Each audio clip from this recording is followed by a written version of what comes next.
मेरे साथ इस वक्त बीजेपी के राष्ट्रीय प्रवक्ता और कांग्रेस के राष्ट्रीय प्रवक्ता दोनों मौजूद हैं। गौरव भाटिया राष्ट्रीय प्रवक्ता बीजेपी के और रोहन गुप्ता राष्ट्रीय प्रवक्ता कांग्रेस के यहाँ पर जुड़ चुके हैं। गौरव भाटिया, चुनावों की तारीखों का ऐलान हो गया है, लेकिन पश्चिम बंगाल सबसे ज्यादा चरणों में यहाँ पर चुनाव होंगे, क्योंकि वहाँ पर जिस तरीके के हालात है उसके मद्देनजर ज्यादा इस बार चुनावों का चरण। देखिए रूबिका जी, इस पल का और लोकतंत्र के लिए नहीं होता जब हमने किस तरह किया। गौरव जी, मुझे आपकी आवाज बिल्कुल दुरुस्त नहीं आ रही है, हम थोड़ा ठीक करवा देते हैं। अक्सर गौरव भाटिया के साथ ये दिक्कत पेश आ ही जाती है। जब हम उनसे बातचीत कर रहे होते हैं तो उनका कनेक्शन हमेशा ये रहता है, ये शिकायत रहती भी है हमारी तरफ से भी और उनकी तरफ से भी। गौरव जी, मैं आपकी आवाज़ सच में अभी नहीं सुन पा रही हूँ। हम दोबारा कोशिश करते हैं, वरना मैं आपको फोन लाइन पर ले लूंगी। सर रोहन गुप्ता बात हाँ, हम अभी उसे दुरुस्त करवाते हैं। गौरव जी, मैं अभी दुरुस्त करवाती हूँ, उसके बाद आपके पास आते हैं। रोहन जी,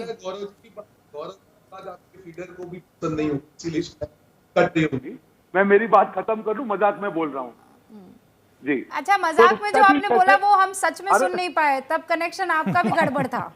अच्छा ठीक है, तो मेरा भी गड़बड़ होगा, ठीक है, नो प्रॉब्लम। देखिए ऐसा है कि जिस प्रकार से काफी करीब 8 फेज, जैसे दिवांग जी ने बताया, 8 फेज बहुत ज्यादा होते हैं। जैसे एक्सपेक्टेड था कि 5 या 6 फेज में चुनाव खत्म होगा, तो मुझे लगता है कि कहीं ना कहीं पे जो चुनाव लंबा चलेगा, कैंपेन भी उतना लंबा चलेगा, और सारे राज्यों में 2 मई को जो चुनाव जो परिणाम आएंगे, मुझे लगता है बहुत दिलचस्प परिणाम आने वाले हैं। और जिस प्रकार से मुद्दे हमने देखे हैं पिछले 2-3 महीने में सरकार के खिलाफ जो उठ के आ रहे हैं, उसका असर इन चुनावों में खुल के दिखेगा।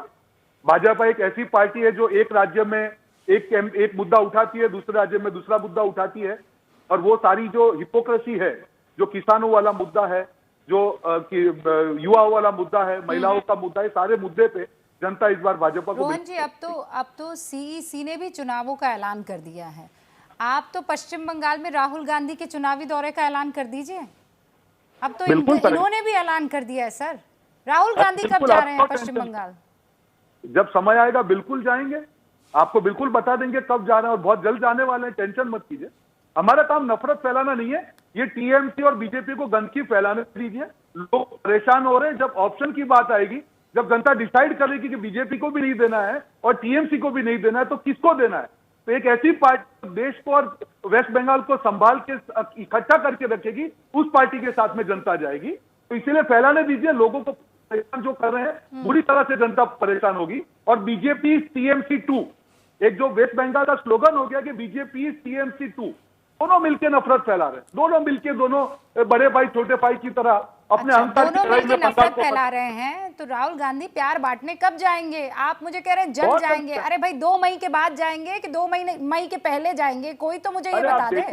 मुझे पूछते पूछते आपको बता दें, मुझे पूछते पूछते 3 महीने हो गए सर, कोई बताने को राजी नहीं हो रहा है। केरल जा रहे हैं, पुदुचेरी जा रहे हैं, पश्चिम बंगाल से काहे घबरा रहे हैं आपको? अरे बिल्कुल, हम क्यों घबराएंगे? ये नफरत फैलाने वाले घबराएं। 8 फेज में इलेक्शन, गौरव भाटिया, आप लोग घबराइए। राहुल गांधी आएंगे और तब पश्चिम बंगाल की जनता ये डिसाइड कर लेगी कि आप दोनों नफरत फैला रहे हैं। चुनाव में मतदान राहुल गांधी को करना है। हम बातें रूबिका जी कहूंगा, और जनता से हमारा कनेक्शन बंगाल कनेक्शन लूज है, बुलवा लीजिए। जिस सबसे बड़ा जो वो लोग है, आप पहले बुलवाइए। थोड़ा एक टाइम बोलता हूँ, ले आ जाए। फिर से कनेक्शन में प्रॉब्लम है। आपका कनेक्शन लूज है गौरव। क्या आप फोन पे बात कर सकते हैं हमसे? आप बात के जरिए क्या हम फोन से बात कर सकते हैं? इनकी फोन लाइन लेने की कोशिश कीजिए। गौरव जी, बोलिए जरा कुछ।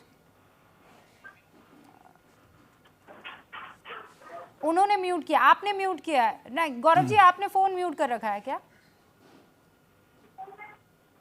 हमें ठीक है, मैं फिर कनेक्ट करवाती हूँ। दिवांग रूबिका, देखिए, ये कांग्रेस के प्रवक्ता हैं इस समय गौरव भाटिया, उनका तकनीकी गड़बड़ है ये। मैं ये बता रहा हूँ कि ये जो चुनाव हो रहे हैं इसमें कांग्रेस वाले हैरानी जता रहे हैं। ये भी एक हैरानी की बात है, क्योंकि अगर आप चुनाव देखें तो पश्चिम बंगाल में 1972 का जो चुनाव हुआ था वो भारत के लोकतंत्र में सबसे शर्मनाक चुनावों में था।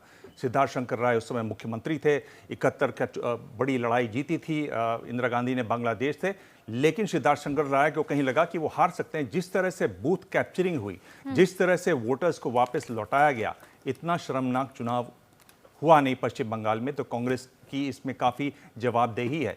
ये बात जरूर है कि इस बार अगर आप 8 चरणों में चुनाव करवा रहे हैं, इतनी सब साधन होने के बावजूद, तो चुनाव आयोग को भी ये थोड़ा सोचना पड़ेगा। हम कितने, फिर तो आप 12 चरणों में चुनाव करवा दीजिए, 2-2 सीटों पे चुनाव करवा दीजिए। आप चुनाव आयोग हैं, आपकी बड़ी प्रतिष्ठा है, आपकी बहुत गरिमा है, आपको इन सब बातों पर सोचना चाहिए। चुनाव को फैलाना ज्यादा नहीं चाहिए, व्यवस्था अच्छी करनी चाहिए। रोहन गुप्ता, दिबांग जो है वो बहुत अरसे से यहाँ पर बैठे बैठे इंतजार कर रहे थे।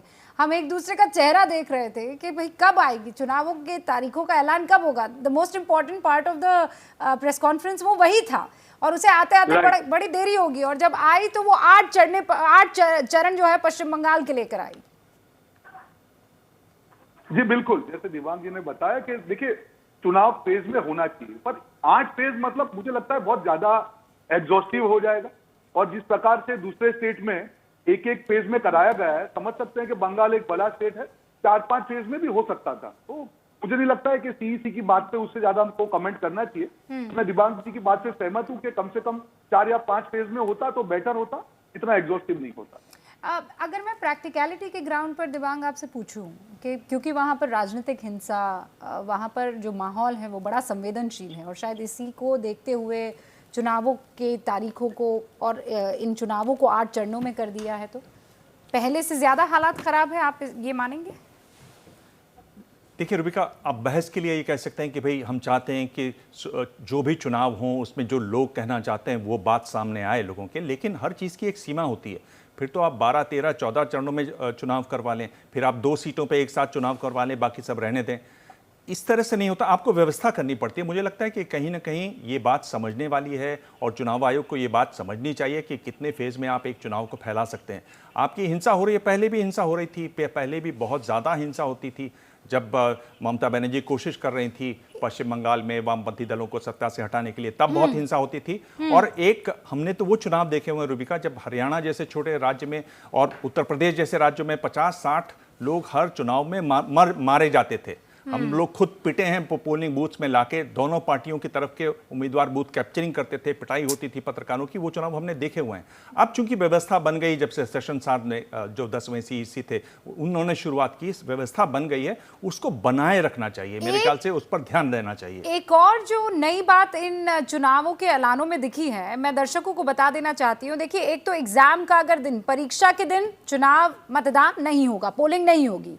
फिर सीईसी ने यह कहा कि जो छुट्टी वाले दिन होंगे उस दिन भी मतदान नहीं होगा, लेकिन और जो त्योहार वाले दिन है, जो छुट्टी वाले दिन है, उस दिन पोलिंग नहीं होगी। एक और दिन जोड़ा गया, वो है जुमा यानी फ्राइडे। रोहन, ऐसा आपको क्यों लगता है कि इस बार फ्राइडे को भी पोलिंग नहीं होगी और 5 राज्यों में कोई भी फेज में फ्राइडे के दिन पोलिंग नहीं होने वाली है? देखिए, ये तो सीईसी बता सकते हैं, पर उन्होंने सारे पूरे देश की भावनाओं को ख्याल रखा है, तो शायद यही रीजन होगा कि जुम्मे के दिन भी पोलिंग नहीं होगी। तो मुझे लगता है जो मुख्य बात है, जैसे हर फेज में 2-2, 3-3 दिन के कैंपेन का जैसे फेज थोड़ा हो, उस प्रकार से मैं डेट अभी देख रहा था आपके स्क्रीन पे, उस प्रकार से डेट दी गई है। तो मुझे बताइए 22 और 26 और 17, 2-2, 3-3 दिन के बीच में अगर 15-15, 20-20 असेंबलीज के चुनाव हो रहे हैं, तो मुझे लगता है कि व्यवस्था के तौर पे भी थोड़ा सा डिफिकल्ट होगा, पर अब डेट्स डिक्लेयर हो गई। मुझे लगता है कि उसमें डिस्कशन का कोई गुंजाइश बचती है। Okay Dibang, 30 seconds. मुझे लगता है कि देखिए, मैं फ्राइडे पर सवाल पूछना चाह रही हूँ आपसे, क्या रीजन लग रहा है आपको? फ्राइडे पर वो नहीं कर रहे हैं, आप चाह रहे हैं कि मुस्लिम मतदाता वहां पर बड़ी संख्या में आए, शायद आप इसलिए कह रहे हैं। पश्चिम बंगाल 27 से 30% वोटर हैं, शायद आप इसलिए कह रहे हैं। एक बात रूबिका और है कि अगर आप एक चरण में चुनाव करवाएं, अलग अलग चरणों में चुनाव कराएं, तो नतीजे इधर से उधर जा सकते हैं। सकते हैं। इसका जो ताज़ा उदाहरण है वो बिहार है। आप देखिए पहले चरण में जिस तरह से आरजेडी को बड़ी बढ़त मिली, उसके बाद धीरे धीरे लोगों ने उस बात को काउंटर पोलराइजेशन के तौर पर देखा और एक तरीके से आरजेडी बहुत करीबी से हार गई। तो ये भी एक होता है कि अगर आपकी पार्टी सक्षम है, उसमें अच्छा फीडबैक आ रहा है, तो आप अपनी स्ट्रेटेजी को ढंग से बना सकते हैं। एब्सोल्युटली। मैं आप दोनों को रोक रही हूँ इसलिए क्योंकि एक छोटा सा ब्रेक हमें लेना है। तारीखों का ऐलान हो चुका है। पश्चिम बंगाल में 8 चरणों में चुनाव होने वाला है, असम में 3 चरणों में, और बाकी बचे 3 राज्यों में एक ही चरण यानी 6 अप्रैल को चुनाव यानी मतदान होने वाले हैं।